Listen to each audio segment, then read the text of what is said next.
I'm not proud of how long I let it happen. That's the part I never tell anyone when they ask why I stayed at that job. I always shrug and say something vague like, the pay was decent, or it was stable. But the truth is simpler and uglier. I got used to being invisible. I got used to being the guy no one noticed unless something went wrong. And Marcus, my boss, knew exactly how to use that. I'm Ethan, 31, and until a few months ago, I worked for a tech company that cared more about optics than actual work. You've probably seen companies like ours on LinkedIn: bright colors, fake excitement, inspirational posters that mean nothing once you step past the lobby. Marcus, the CEO, was the embodiment of that energy. Loud, charming, always performing for someone. I was the opposite: quiet, focused, good with numbers, good with problems, bad with attention. For years, he used me as his favorite safe joke. Small things at first, comments in meetings about how I probably sleep with spreadsheets, or lines like, Ethan's so quiet we should install motion sensors to confirm he's alive. People laughed because it was easier than saying something. I laughed sometimes too because the alternative was making things awkward. But each joke chipped something off me, and I didn't realize how much was gone until the gala. The annual charity gala was Marcus's pride, a night where he got to play celebrity. He made everyone wear black tie, even the employees who were basically there to work. I wasn't invited as a guest. I was there to run the slides, handle last-minute numbers, and be available. That word haunted me the whole night. Available. Like a tool on a shelf. The venue was ridiculous.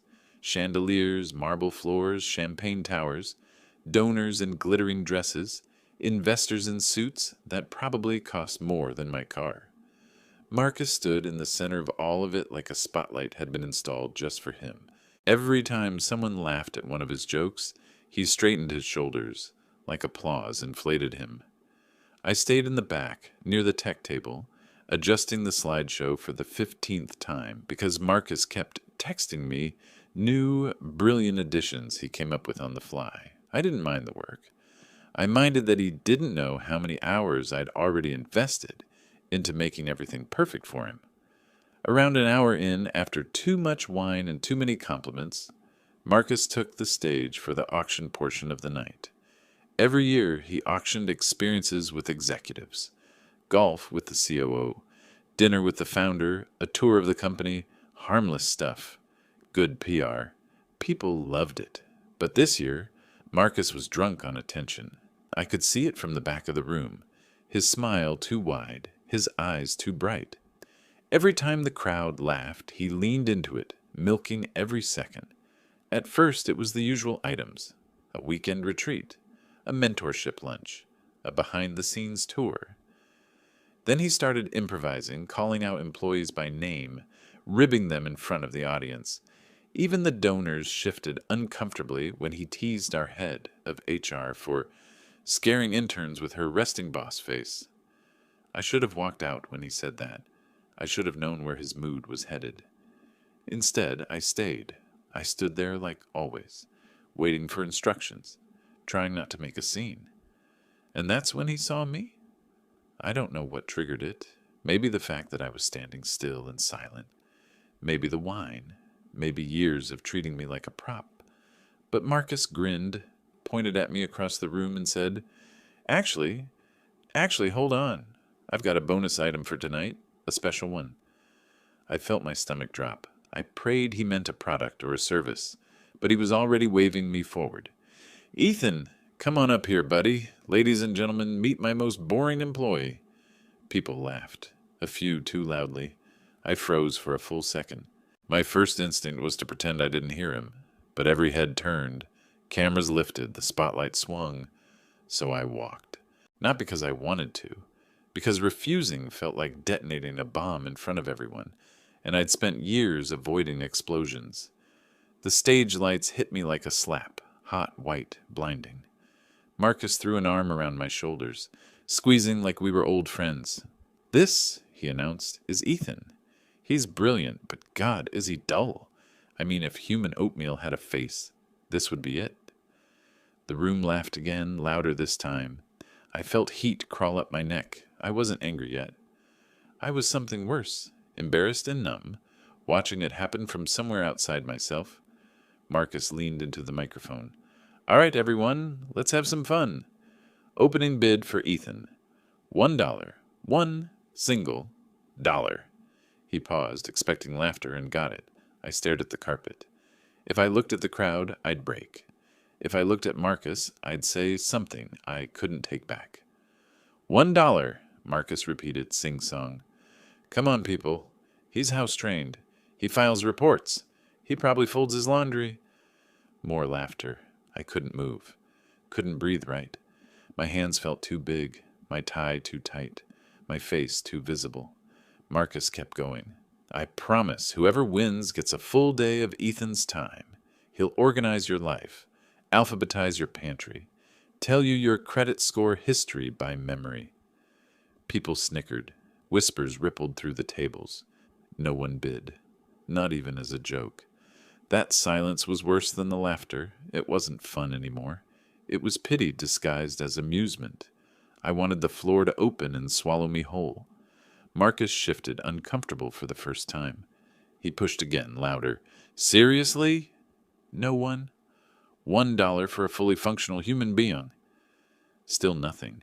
And standing there in the heat of the lights, listening to him sell me like a defective appliance, something inside me finally cracked. Not loudly, but cleanly.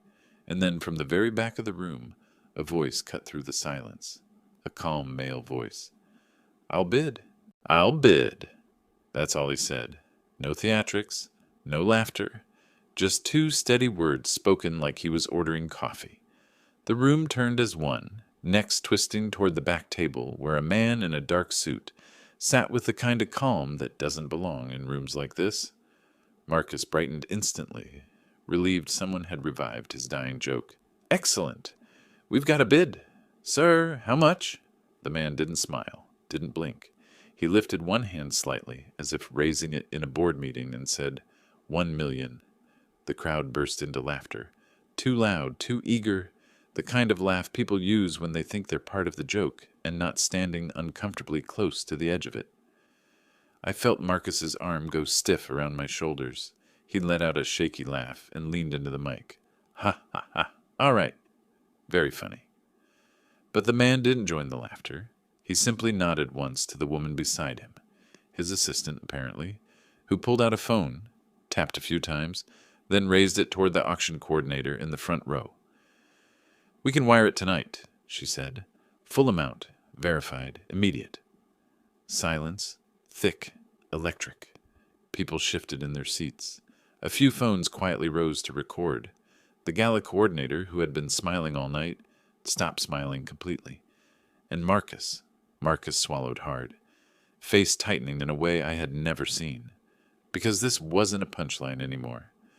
This was a man with money turning Marcus's joke into something very real. But that was just the beginning. The coordinator approached the stage, whispering urgently. Marcus kept the mic off for a few seconds, but I could still hear the frustration in his voice. No, I was kidding. It's a joke. Obviously. The coordinator whispered back, faster. I caught pieces. Can't reject a publicly offered lot. Record of it. Donor relations. Marcus's jaw clenched. His eyes darted toward the cameras around the room. The donors. The investors. His laugh came out brittle. Well, folks, it seems we have a very generous man in the audience. Weak applause. Confused applause. People didn't know whether to clap or cringe. Marcus turned back to the microphone, face pulled into a grin that didn't reach his eyes. Sold for $1 million to the gentleman in the back. The room went insane. Half disbelief, half fascination, a dash of schadenfreude. I stood there frozen, blinking under the lights, feeling the humiliation mutate into something strange and sharp.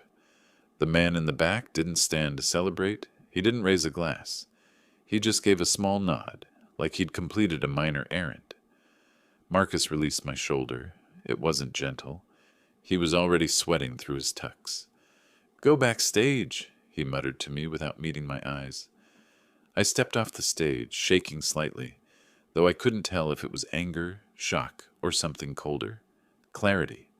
Backstage, people avoided looking at me, as if humiliation were contagious. One intern mumbled, "I'm so sorry," before hurrying off. A senior manager patted my arm like I was a dog that had been hit by a car. I didn't want pity. I wanted out. A few minutes later, Marcus came storming in, face red, ripping off his mic pack. "What the hell was that?" he snapped. "Why did you just stand there? You made the whole thing awkward." I stared at him. For the first time in 4 years, I didn't nod, apologize, or explain. "So it's my fault that people didn't find you funny?" I said quietly. He blinked, caught off guard. "Don't get smart with me. That guy in the back, who even was he? What kind of stunt?" He stopped, only for a breath. But it was enough to show he suddenly felt cornered. A knock interrupted us. One of the event organizers stepped inside. She looked tense but polite. "Marcus, the donor, the one who placed the bid, would like to meet Ethan now, he insists." Marcus forced a smile he couldn't hold. "Sure, fine. Bring him here." The organizer shook her head. "He requested that Ethan come alone." I felt something move in my chest. Fear, maybe, or something that felt like the opposite. Marcus looked at me with a tight, panic-soaked smile. "Fine. Whatever. Go. The sooner we clear this up, the sooner I can fix this PR nightmare." PR nightmare. Not what he'd done to me. Not the years of digs. Not dragging me on stage like a toy. His image. I followed the organizer through the hallway, down a quiet corridor, into a smaller lounge away from the noise. And there he was, the man in the dark suit. Up close, he looked older than I expected. Maybe mid-50s. Silver at his temples. Calm eyes that scanned me like I was a person, not a prop. He stood when I entered. "Ethan," he said, offering his hand. "My name is Victor." I shook it reluctantly, waiting for the joke. Waiting for a punchline. None came. Victor gestured to the seat across from him. "Sit. We should talk." My voice came out thin. "About what?" He studied me for a moment, not unkindly. "About tonight, about what I bought, and about the man who put you on that stage." I felt my stomach knot. "You know it was a joke." He tilted his head. "Was it?" "It didn't look like a joke from where I was sitting." I didn't know what to say. His assistant closed the door behind us, leaving just the three of us in the dim room. Victor leaned forward. "You don't know me, but I know your company very well. And after tonight," he exhaled slowly, "I think it's time things change." A cold shiver ran through me. "I don't understand," I whispered. Victor gave a small, almost sad smile. "You will. Soon." And then silence. The kind that means something's gone wrong. The silence in that room felt heavier than anything Marcus ever threw at me. Victor didn't rush to fill it. He let it settle, like he wanted me to notice the weight of that single moment. How quiet things get, right before the ground shifts. He finally spoke. "Ethan, your boss has been playing with fire for years. Most men like him assume no one important is watching." He paused. "They're usually wrong." I shook my head. "Look, whatever you think happened tonight, it wasn't supposed to be serious. You don't need to worry about me." "That's where you're mistaken," Victor said. "I do." Before I could respond, his assistant slid a thin tablet across the table toward me. On the screen was paused footage of the gala, me on stage, Marcus grinning beside me, pointing at my chest while the crowd laughed. I felt heat rise in my face. "Where did you get that?" "A dozen guests recorded it," she said calmly. 3 already posted it to private groups. 1 is preparing to upload it publicly. My stomach twisted. "Please don't." "She won't," Victor interrupted. "Not yet." He leaned back slightly, studying me the way someone studies a blueprint they've finally gotten a hold of. "I've seen this pattern before," he said. "A CEO drunk on charisma. A talented employee shrinking himself to survive it. A culture built on humiliation disguised as humor." He tapped the screen lightly. "But this? This crossed a line Marcus can't afford to cross." I frowned. "Why do you care? You don't even know me." He smiled faintly. "But I know men like you. And I know what happens when companies run by people like Marcus forget that the quiet ones are the ones keeping the place from collapsing. I didn't know how to respond. Compliments always made me uncomfortable, but this wasn't a compliment. It was recognition. Victor folded his hands, his voice leveled. I've been a silent investor in your company since before it even had a logo. I don't get involved in day-to-day operations. I don't need to. A pause. Until tonight? My stomach dropped. What are you planning to do? Victor didn't answer directly. Instead, he asked, do you want to stay where you are? Under him? No, I said immediately. The speed of my answer surprised me, even scared me a little. Victor nodded. Good, because after tonight, staying won't be an option. Before I could ask what that meant, his assistant stepped forward with a small folder. Tomorrow morning, she said, there will be an emergency board meeting. I stared. Wait, because of me? No, Victor corrected gently. Because of Marcus. You're simply the truth he finally showed the world. I felt something coil in my chest. Anger, maybe, or hope. They felt strangely similar. Victor stood. I need to prepare. Go home. Come in tomorrow as usual. Don't mention this meeting. Don't warn him. He gave me a measured look. And don't apologize. For anything. I nodded, still dazed, and left the room. The hallway felt colder, sharper, like I'd stepped into a different building entirely. When I returned backstage, Marcus was pacing, red-faced and furious. Well, he snapped, what did that psycho want? You fix this? I didn't answer right away. Something in me had shifted, quietly, cleanly, like a bone setting after being broken for too long.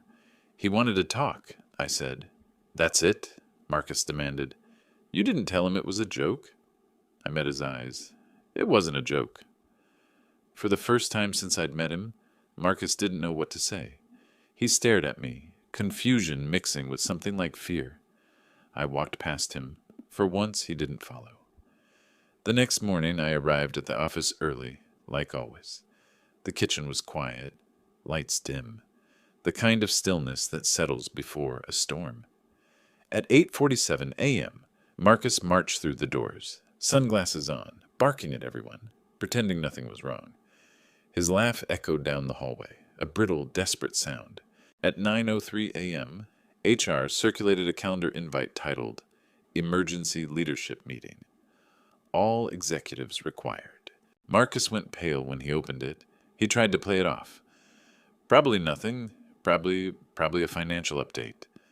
But his voice wavered. At 9:30 a.m., he was called into the boardroom. He didn't come out for 2 hours. I worked quietly at my desk, though my hand shook each time I typed. People whispered. The clip from the Gala, short, clipped, humiliating, was spreading through Slack, like smoke through a vent. Nobody said it to my face, but I could feel the shift. Sympathy. Anger. Something else, too. Realization. At 11:48 a.m., the boardroom door finally opened. Executives filed out. Stiff. Silent. Avoiding eye contact with Marcus. Marcus himself stepped out last, face drained of color. His hands trembled as he tried to button his jacket. He walked toward his office with the stumbling dignity of someone trying to stand on a floor that had just vanished beneath them. He shut the door behind him. 5 minutes later, my phone buzzed. A message from an unknown number. Conference room. 4B. Come now. Buj. My heartbeat slammed against my ribs. I stood, legs unsteady, and walked. Inside, Victor waited alone. He didn't smile. It's done, he said. What is? I whispered. He gestured to a chair. Sit, Ethan. You deserve to hear this directly. I sat slowly, not trusting my own knees. Victor folded his hands on the table. Marcus has been removed as CEO. The words landed like a seismic shock, silent but earth-shifting. I stared at him. Because of last night? Victor shook his head. Because last night revealed everything the board chose not to see. The video was the spark, yes, but the powder was already there. I didn't breathe for a second. He's not fired, Victor continued. Not yet. Too many legal protections. But he's stripped of authority. He'll be transitioning to advisory duties. Corporate translation. His power ends today. I swallowed hard, trying to steady myself. And what happens to me? Victor slid a document across the table. Your new contract, he said simply. A role on my team. Higher pay, real authority. And no one will ever put you on a stage again unless you ask for it. I stared at the paper. My name. My title. A future I didn't know how to imagine yet. I don't know what to say, I whispered. Victor smiled softly. That's all right, he said. You've been quiet for a long time. The world can wait while you find your voice. And that was the first moment, the very first, when I felt it. Not vengeance, not triumph, a micro-catharsis, a small, sharp release of everything I'd been carrying. They thought I was the man you start at $1. They had no idea what that one bid had just cost them. For weeks after the board meeting, the office felt like a house where someone had quietly removed a load-bearing wall. Nothing collapsed, not visibly, but every hallway felt different. Every conversation carried a new kind of caution. Marcus's office lights stayed off more often than on. His name stopped appearing in email threads. His shadow, once so large it swallowed entire departments, shrank to the outline of a man waiting for instructions he no longer had the authority to give. I kept my head down, adjusting to my new role under Victor's direction. It was surreal at first, like I'd stepped through a door into someone else's life. I had an actual office now, a door that closed, a team that asked for my input, not because they were stuck, but because they respected what I said. My emails didn't disappear into the void anymore. People responded, listened, sometimes even thanked me. It was quiet work, strategic, analytical, the kind no one claps for at galas, but it fit me. It felt like something I could grow inside without having to shrink any part of myself. Partway through the second week, while reviewing a proposal, Victor stopped by my office. He didn't knock. He never did. He just stood in the doorway with the ease of someone who didn't need to perform authority to have it. How's the transition? He asked. Good, I said honestly. Different, but good. He nodded, hands in his pockets. You're doing well, better than I projected. I raised an eyebrow. Projected? He smirked. I model people, a habit from investing. We stood there for a moment. I waited for him to ask how I felt about Marcus's fall, whether I wanted updates, whether I needed closure. He didn't. He just said, You don't owe him anything, and walked away. And somehow, that was enough. 2 months later, the company held a smaller charity event, a quieter one, without chandeliers and champagne towers. More substance, less spectacle. Victor's firm was one of the sponsors, so I attended as part of his team. This time I wasn't in the back behind a tech table. I was at the main table, name card printed cleanly beside Victor's. People greeted me with real smiles, not the brittle ones they used when they felt sorry for me at the gala. A few even asked for my thoughts on projects. It still threw me off, but in a good way. Midway through the evening, the host stepped onto the stage with a mic. Before we continue, we want to acknowledge a remarkable donation from last year's gala. An anonymous 7-figure bid that, while unconventional, changed far more than one charity's balance sheet. A few people chuckled, glancing around. I kept my eyes on the table, but my pulse quickened. The host continued. Sometimes generosity is loud, sometimes it's subtle, and sometimes it corrects the direction of an entire company without ever stepping into the spotlight. A soft wave of laughter rolled across the room. Victor didn't look at me. He didn't have to. A warm, steady quiet settled in my chest. Not pride, something calmer, like standing on solid ground after years of leaning against a wall that was about to give. After the event, while people mingled, I stepped outside for air. The night was cool and still, the city humming in the distance. As I stood there watching headlights glide past, I felt someone approach. I didn't turn immediately. I already knew who it was by the silence he carried. Marcus had always walked like he expected other people to get out of his way. Tonight, his steps were normal, human. He stopped beside me, not in front, not blocking my view. Beside. "Ethan," he said. I looked at him. He wore a simple suit, nothing flashy. His hair wasn't styled. There was no shine to him anymore, no orbit of admirers, no spotlight chasing his gestures. "Hello, Marcus." He shifted uncomfortably. "I didn't know you'd be here." "I'm part of Victor's team now," I said. "We sponsor the event." He nodded once, absorbing that. His jaw flexed as if he wanted to smile but had forgotten how. "I wanted to say," he began, then stopped. His throat worked. "About that night, the gala. It's done," I said quietly. "I don't need an apology." He looked down, and for the first time since I'd known him, he seemed small. Not humiliated, just ordinary. "I really thought it was funny," he whispered. "I thought everyone did." "That's the problem," I replied. He didn't argue, didn't defend himself, didn't tell me I was too sensitive, or that he was only joking, or that I should lighten up. He just stood there, hands in his pockets, staring at the ground like someone reading the last line of a story they didn't realize was ending. Then he nodded again, a tiny, resigned movement.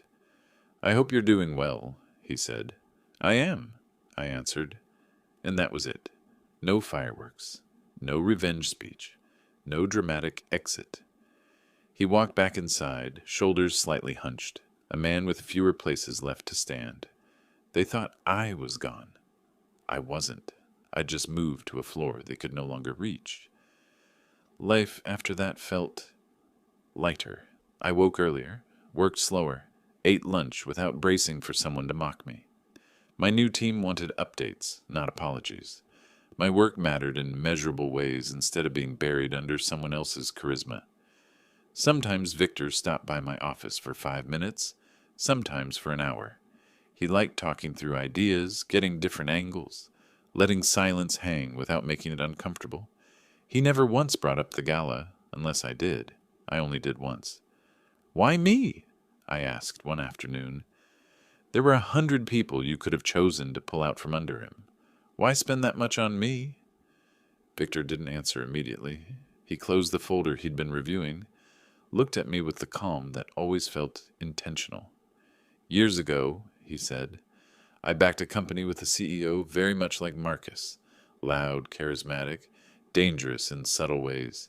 He humiliated someone on his team during a company retreat. A quiet man, smart, kind, underestimated." Victor's voice softened. "I didn't intervene then. That man left. The company rotted from the inside out." He paused. "I told myself I wouldn't let that happen again. And then one night, a CEO I'd already been wary of dragged a quiet, competent man onto a stage and mocked him for sport." I swallowed. "So you bought me?" He shook his head. "No, Ethan, I didn't buy you. I bought the right to intervene." I let that sit, heavy but steady. He stood, gathering his papers. "Enjoy the evening. You've earned it." He left before I could say anything else. Months later, I sat at my desk. My own desk in my own office, morning sun warming the side of my face. I sipped my coffee the way I liked it, not the way the office machine forced it. My calendar was full, but with things I chose. Respect, not performance. Work, not theatrics. My phone buzzed. A message from a colleague. "Team lunch today, your pick." I smiled. A small thing, but real. People like to imagine revenge as a loud moment. Shouting, fire, someone getting dragged out of a building. But the truth is quieter. The truth feels like this. A door closing without slamming. A former boss turning into a stranger. A life rebuilt without needing anyone else to collapse. Sometimes the best revenge is not the downfall of the man who mocked you. Sometimes the best revenge is the man you become after he's gone. And that's where I am now, living a life that finally fits me, with a future that doesn't need a spotlight to be bright. As for Marcus, well, some auctions cost more than the bidder ever expects. And some men learn too late that the quiet ones are never worth $1.